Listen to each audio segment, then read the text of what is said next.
60. Ang dami pala. Dami, di ba? Maliit siya. Ay, kailangan, ito pong, nasa ito, ilalim nito, kailangan pindutin nyo. Pagka yung high blood yung tao, ito po yung medyo ihihilahin nyo po yan. Pero imamasad nyo pataas, then pababa, hila. Pataas.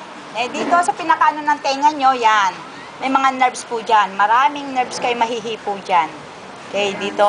Okay, ito, huwag nyo pong gaganyanin yung maselan kasi ito, manipis lang yan, no? Maselan po yan kahit sa bata.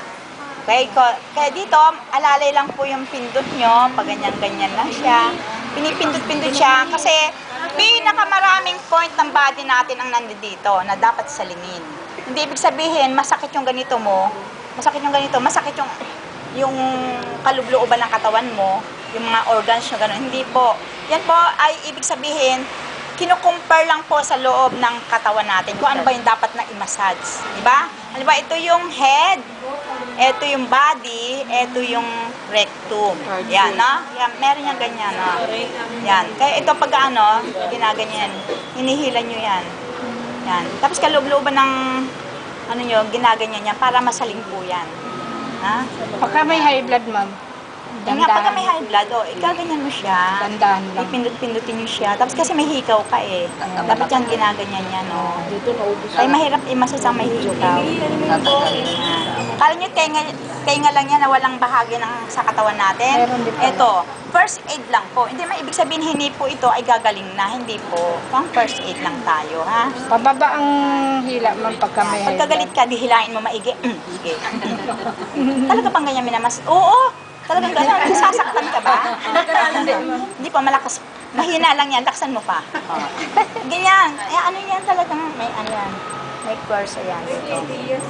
Kahit tignan nyo yan dyan sa loob ng inyong pinag-aaralan. Ilan lang yan? Parang 13, 14 yata. Yan, no? Yan, nakita nyo yung kamay ko? Walang ganon ha, walang ganon. Kita nyo itong gumagana, oh. No?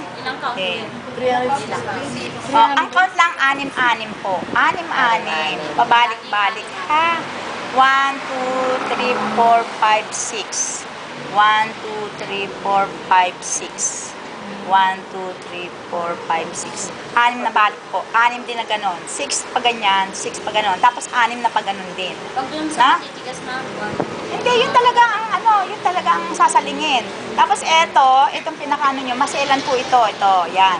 Pag kaya na inano nyo, parang hinugasan. Medyo pinunasan nyo maigi yan, magkakaroon ng cyst. Cyst na parang bukol-bukol ba? Na ano nyo ba yan? Kakaroon ng laman-laman yan. O, parang digyawat. Ibig sabihin niya, sumobra siya sa pindot. No? Kasi yan, nakatago yan. Kaya maselan sa mga anak nyo, pagka nagkokoton bad kayo, yun lang po, slight lang, huwag yung papasok maigi doon kasi mababasag yung eardrum niya. Pag naglilinis kayo ng tenga ng anak nyo, huwag maligot. No, kailangan malayo sa mga kapatid kasi baka mamaya naglalandian doon na ganun ka. Hindi binigyan mo pa ng problema yung anak mo. Di ba? Basta masiselan po. Pati mata, ganyan, na? Ayan. Ilan na yan? Back at saka ear ngayon. Sige, mamayang hapon, bago tayo mag-uwian, kailangan kong, kahit na ilan lang ang mag-check ko kasi another day,